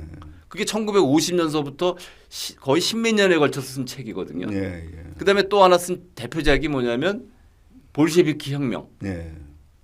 그리고 그걸 또 읽어봐도 이 사람은 완전히 볼셰비키 혁명을 찬양하는 역사책이에요. 예, 예. 그러고 그냥 1957년인가 61년도인가 쓴 에세이, 네. 철학 에세이가 역사란 무엇인가거든요. 네. 근데 제가 그거를 그때 그 1979년에 골수 막시스트라고 토론하면서 걔들이 주장하는 게 뭐냐면 저 책의 테마가 그거더라고요. 역사란 무엇인가는 역사는 과거와 현재의 대화다. 예, 예. 네. 그러니까 과거의 역사도 현재의 눈으로 얼마든지 바꿔 쓸 수 있다. 네. 바꿔 써야 된다. 네. 이거거든요. 그 얘기는 무슨 얘기냐면 공산주의적 역사관이죠. 네. 공산주의 현재의 입장에서 과거를 보고 과거의 잘못된 역사, 과거의 부르주아들이 쓴 역사책도 역사 해석도 얼마든지 바꿀 수 있다. 네, 예. 그거를 아주 고상한 말로 역사는 과거와 현재의 대화다. 네. 그러니까 걔들은 지금은 그게 공식 석상에서는 그 이에치카 얘기를 그렇게 하면서 제가 본 변호인이 그 이호철이랑 모여 앉아서는 이렇게 얘기를 했을 겁니다. 이 책을 읽으면서 이에치카가 쓴 이 역사는 무엇인가를 읽으면서 우리가 지금까지 배워왔던 역사는 다 다시 봐야 된다. 무슨 눈으로? 공산주의 역사관으로 유물론적으로 변형론적으로 다 역사를 재해석해야 된다. 이거 했을 거라고요. 그렇죠. 그러면 그게 공산주의 학습 아니면 뭐겠어요? 그렇죠. 그런데 이제 이게 이제 그 의식학습의 초기 단계의 예, 책이고 예, 예. 조금 더 지나면은 이제 공산주의 이제 본질에 관한 책들도 이제 많이 읽는 게 나오고 나중에 이거는 이를테면은 이적 표현물에서 나중에 이에치카 거는 뺐을 겁니다. 그렇죠. 이에치카 책은 이적 표현물을 하기에는 너무 교묘해요. 예. 너무 교묘한 책이라서 예. 그걸 법률적으로 증거되지 못지만 저는 학문적으로는 이거는 이에치카의 이 역사란 무엇인가는 철저한 마르크스 혁명 유물론적 역사관을 담은 책이다. 예. 저는 그렇게 보는 거죠. 예, 그 다음 거 한번 올려주세요. 그래서 이거 보면 이 조갑재 선배가 쓰신 책 칼럼에 보면 제가 그 원문을 제가 확인을 못했어요. 조지 오웰 네. 그 유명한 동물농장 쓴 예. 조지 오웰이 카트다 영국 사람들이니까 예. 이에치카에 대해서 이렇게 표현을 했다는 거죠. 자신의 정체를 깊이 감추고 있는 공산주의자이며 소련 간첩. 예. 그래서 제가 좀 찾아봤거든요. 찾아봤더니 이 이에치카가 그 영국 외무성 외교관을 좀 했대요. 예. 그리고 영국 외무성 외교관을 하면서 뭐 모스크바도 방문하고 왔다 갔다 했대요. 예. 그 과정에서 지금 확인 안 되지만 많은 사람들이 이 사람이 왜 이렇게 말도 안 되는 레닌 시대의 스탈린 시대의 소비에트를 찬양했냐. 예. 이건 그때 소련 KGB한테 매수 포섭당했다. 예. 근데 소련 매수의 포섭이 여러 가지 방식이 있는데 예. 이에치카가 동성애자였다는 거거든요. 아. 그래 동성애자여서 이 게이죠. 그래서 그 KGB가 유명합니다. 미인계를 쓰는데 미남계를 썼겠죠. 예. 그래서 그게 이제 포착이 돼가지고 그게 완전히 이제 약점이 잡혀가지고 예. 스탈린이 시키는 대로 할 수밖에 없는 예. 이른테면 스탈린의 개가 된 거죠. 예. 그래서 실제로 보면 이 이에치카의 책을 보면 첫째는 소련 공산혁명을 엄청 높게 평가하고 둘째는 스탈린의 경제 개발을 무지하게 찬양하고 셋째는 스탈린의 대량 숙청 집단 수용소 대량 학살에 대해서는 이에치카의 어떤 역사책 속에도 14권짜리 대작인 소비에트 러시아의 역사라는 책에도 어디도 이 스탈린의 이런 거는 단 한 줄도 안 나오더라고요. 네. 그럼 이거는 이에치카라는 사람은 고급 소련의 간첩이죠. 예, 예. 그 고급 소련의 간첩이 마르크스 레닌주의 역사관을 대중한테 하기 그렇죠. 위해서 쓴 소위 프로파간다. 예, 예. 프로파간다 선전물이 역사란 무엇인가고. 예, 예. 그 실제 역사란 무엇이라는 게 책이 두꺼운 역사책이 아니잖아요. 예, 예. 얄팍한 팜플릿이거든요. 네, 네. 그러니까 교묘하게 공산주의를 네. 그 선전하기 위한 그 이론서고. 네. 그럼 그 이론서를 놓고 학습한 게 그 당시 불임 사건입니다. 저는 예, 그렇게 예, 보는 예, 거죠. 아니 책이 뭐 아까 말씀드린 것처럼 역사란 무엇인가 이거는 이를테면은 의식학습의 초기 단계에 초기 단계에 쓰는 거죠. 그 뒤에 예. 이제 예. 아까 말씀하신 뭐 전환 시대의 논리라든지 우상과 이성 뭐 이거 읽을 책들이 많습니다. 예. 그 이제 그러다가 이제 방금 말씀하신 이런 이해책화 류의 역사가 이제 우리나라에서 민중사관으로 해가지고 이제 우리나라는 완전히 민중사관으로 다 바꿔버렸지 않습니까? 제가 하여튼 그 민중사관으로 쓴 책을 저자를 제가 한번 그거를 구속 수사를 한 적이 있는데 하여튼 뭐 그 우리나라 이 사관을 전통주의 사관에서 민중사관으로 바꾸는데 큰 역할을 한 책이죠. 그렇죠. 예, 예, 예. 그 다음 거 한번 올려봐 주세요. 그래가지고 이에치카라는 사람이 이상한 친구인 게 영국 역사학자이면서 스탈린과 히틀러를 동시 지지한 역사학자. 예. 그러니까 지금은 그 영국 역사학계에서는 완전히 개무시당하고 그 책을 본다는 거나 그 책을 이에치카를 인용한다는 것 자체가 수치한 학자로서는 수치거든요. 네. 근데 이상하게 대한민국엔 여전히 이에치카의 역사란 무엇인가를 들먹거리는 사람이 아직도 엄청나게 많다는 사실입니다. 그 이해측화 정도가 아니라 지금은 역사책이 거의 북한의 조선 역사하고 거의 같아졌어요. 예. 예, 예. 예. 그러니까 그게 이제 결과적으로는 저는 그거라고 보는 거죠. 전교조의 득세와 연관이 있다는 거거든요. 그렇죠. 예, 예. 예. 예. 그래서 우리인데 이 지금 우리 고경주 변호사님한테 또 여쭤보고 싶은 게 전교조가 등장했을 적에 전교조의 그 초기 전교조의 실체를 누구보다 먼저 깨우치신 분이 고용주 변호사님 당시 그때 검사하시잖아요. 제가 1986년도에 네. 서울지검에 이제 공안부 검사인데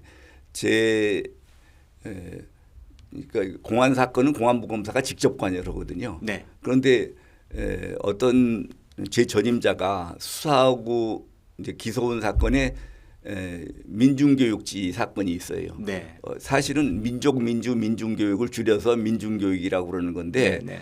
그 사건에 저자 세 사람이 네. 구속이 돼서 네. 제가 그 사건 이제 공판을 들어가는데 네.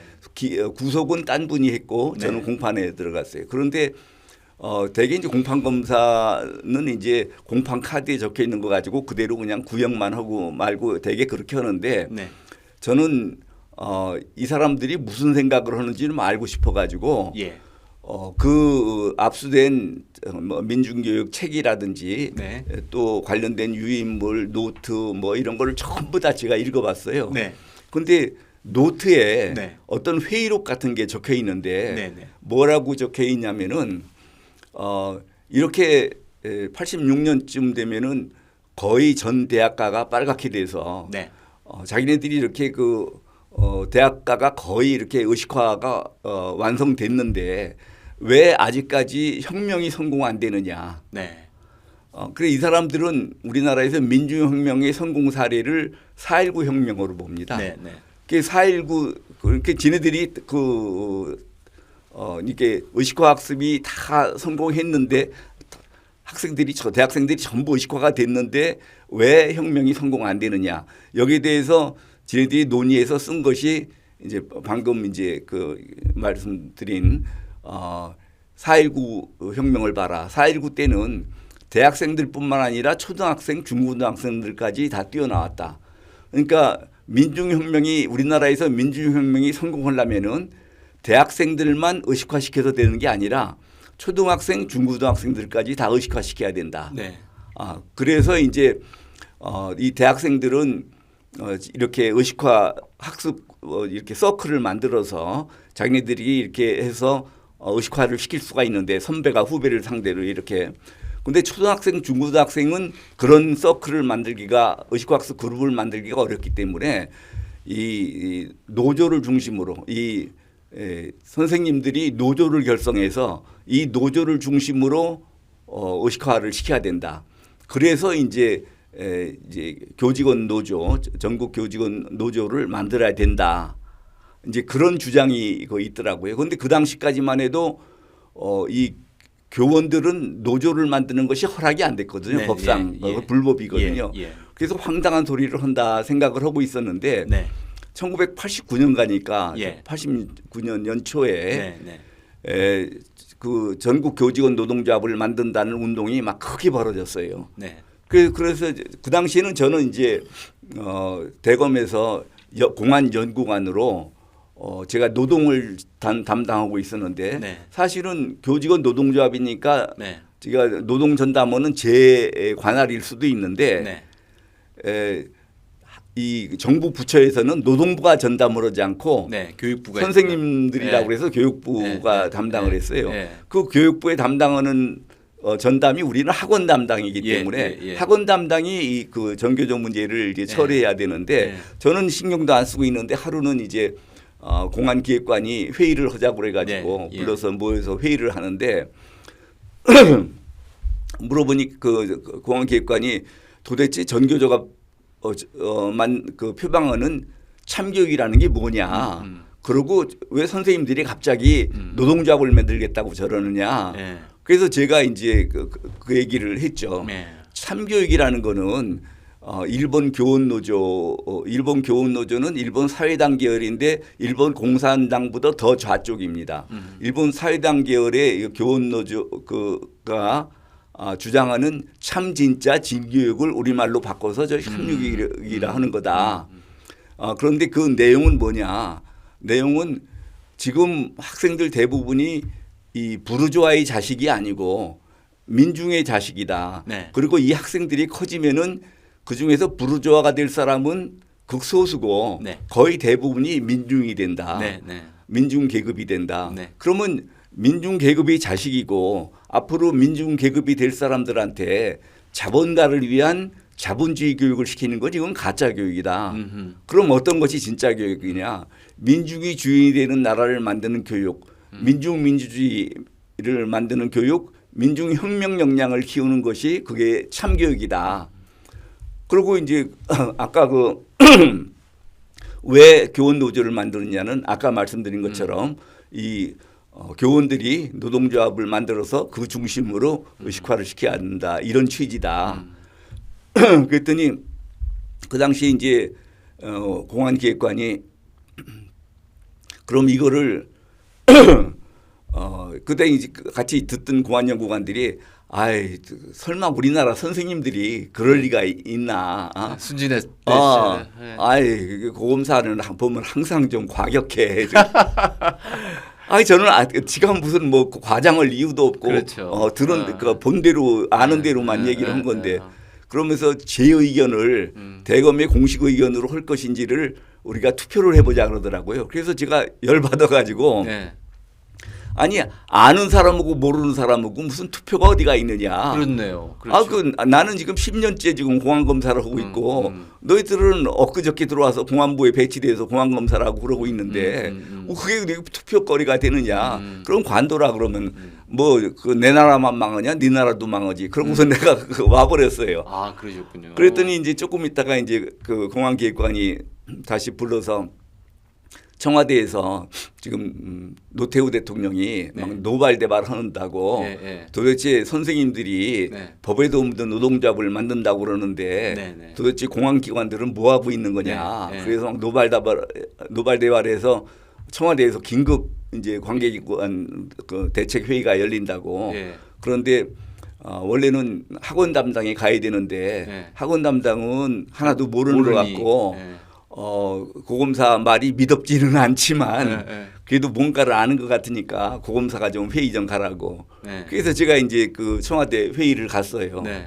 갔더니 이제 그 당시에 그 윤여준 장관이 정무비서관으로 예, 예, 그 당시 이제 회의를 주재하고 예. 각 부처의 이제 국장급들이 다 와가지고 이제 회의를 하는데 여기도 똑같아요. 도대체 전교조가 포병하는 이제 저 사람들이 왜 노동잡을 만들려고 그러느냐. 저 사람들이 얘기에는 참교육이 뭐냐. 아는 사람이 없었겠죠. 그러니까 지금 뭐 옆에 뭐 안기부가 알기로나 저기 교육부가 알기로나 예, 노동부가 예, 알기로나 뭐 예. 경찰이 아나 예. 기무사가 아나 예. 뭐 다른 부처도 뭐 전혀 아는 사람이 없어요. 그래서 이제 저는 사실은 가면서 아니 공안검사도 제 말을 안 믿어주는데 예. 청와대 가서 제 말을 해봐야 누가 제 말을 알아듣겠나. 그래서 예. 망신 안 당하려고 그러면 가급적이면 말을 하지 말아야 되겠다 그랬는데 네, 네. 한 바퀴 쭉 돌고 마지막으로 대검에서 오신 고검사님 뭐 좀 해주실 말씀 없습니까? 그런데 그걸 제가 모른다 그러면 그냥 회의가 끝나게 생겼더라고요. 예. 그래서 제가 이제 아까 대검 공안부에서 해준 얘기를 쭉 했더니 예. 여기는 분위기가 완전히 다른 거예요. 예. 아, 이거 윤여준 비서관이 예. 아이고 고검사님 그것 좀 글로 좀 써주실 수 없습니까? 예. 그래서 아니 남자는 그 자기를 알아주는 사람에 의해서 목숨도 바친다고 그러는데 예. 그래서 하여튼 그 당시 공안연구관이 무지개 바쁜 자리였는데 예. 제가 그날 집에 와가지고 밤샘을 해가지고 예. 전교조가 표명하는 참교육의 실체 예. 해가지고 글을 써서 이제 청와대로 보냈어요. 예. 청와대에서 그걸 이제 예쁘게 팜플렛을 만들어 가지고 예. 전국 중고등학교 뭐 초등학교 다 이게 그걸 뿌렸고 아. 그리고 그 다음 주 월요일이 대검에서 이제 확대 간부회의를 하는 날인데 예.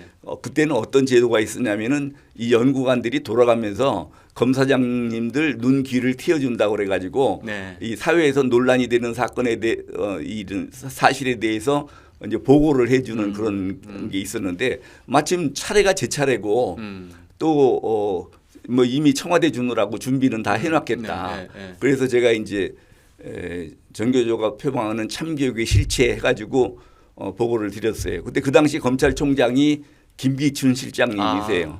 이분이 또 얼마나 빠르고 정확한 분입니까? 고검사 당장에 그 언론에 배포해. 그래가지고 뭐 대검에 그 기자실이 있으니까 이거 복사만 해가지고 가서 그 배포본 끝이 아닙니까? 그래가지고서는 이제 그때가 어떤 때냐면은 예를 들어서 전교조 가입원 선생님들이 한 2만 명쯤 됐었어요. 그 당시에. 그런데 이제 교육부에서 이를테면 6월 30일까지 탈퇴하지 않으면은 전원 해직 처리하겠다. 이렇게 이제 발표를 해놓은 상태인데 그때가 한 6월 28일쯤 될 거예요. 그 다음날 아침에 이제 신문에 다 나니까 그때까지 이제 그 탈퇴한 사람이 10여 명밖에 없었는데 그게 막 그 신문 전면에 제가 쓴 글이 그대로 다 나왔어요. 전교조가 표방하는 참교육의 실체 해가지고. 근데 그날 하루 동안에 93%가 탈퇴를 하고 1,490명이 남아가지고 교육부에서 1,490명을 해직 처리하고 그래서 그 전교조가 완전히 끝났죠. 그래서 이 전교조의 1차 상륙을 저지하신 거네요. 그렇죠. 그러니까 그 당시에 이제 교육부 장관이 정원식 장관이 나중에 총리도 하셨죠. 이분이 이제 어떻게 하다가 이게 해결된지를 알잖아요. 2만 명이 있으면 그걸 어떻게 해직을 합니까? 그렇죠. 1,490명밖에 없으니까 그걸 해직을 해서 대검에다가 고맙다고 대검 공안부장 그 당시 대검 공안부장이 이건계 검사장님이신데 고맙다고 돈 100만 원을 보내주셨는데 이경기 검사장님이 나를 부르더니 이건 고검사한 거니까 우리 반씩 나눠 갖자 해가지고 제가 그때 50만 원을 상금으로 받았습니다. 아이고. 어쨌든 참 전교조가 우리 사회의 이 좌파의 확산의 1등 공신이라고 저는 보고 있고 그게 이제 1999년에 가서 합법화가 되버렸죠. YS가 합법화 시켰으니까. DJ 때 합법화. DJ 때인가요? 예. 어쨌든 이게 만약에 그때 속수무책으로 그 10년을 당겨서 애들이 공식화가 됐었으면 그만큼 더 많은 우리 젊은 청소년들이 그렇죠. 예. 좌파적 이념에 예, 예. 세뇌가 됐다고 저는 보는 거죠. 맞습니다. 예, 그리고 예. 그 당시 아마 그 초기에 탈퇴하신 분들도 그 실세를 잘 모르는 교사들이 많이 들어갔을 거라고요. 많습니다. 그 전교조가 지금도 뭐 한 8만 명 된다고 네. 그러는데 제 생각으로는 네. 핵심은 한 2천 명 정도일 네, 거로 네. 생각합니다. 예, 예. 그래서 이제 문제는 이 핵심은 자기네들이 이를테면 이적 행위를 하고 있는 걸 알고 있는데 네. 그 모르고 참여하신 분들은 그걸 모르는 거예요. 나는 전교조지만 난 그런 생각 전혀 없어. 네. 그렇죠. 예, 예. 근데 이분들 예. 때문에 더 위험한 그렇죠. 거예요. 그렇죠. 그런데 이게 지금 어떤 게를 알 수 있냐고 그러면은 전교조 그러니까 공무원들에 대해서 평가를 해야 되지 않습니까? 네. 예. 그런데 그 교원들도 평가를 받아야 된다. 그러니까 평가 없는 조직이 어디가 있습니까? 네. 평가를 다 네. 하죠. 그런데 절대로 평가를 못 받겠다고 한 것이 전교조예요. 그들은 시험 없는 세상을 주장하고. 왜냐하면은 네. 학력을 높이는 공부를 하면은 민중혁명 역량을 높이는 게 아니잖아요. 그래서 공부를 되려 방해를 해야 민중혁명 역량이 참 그 선전을 또 이걸 그럴싸하게 하잖아요.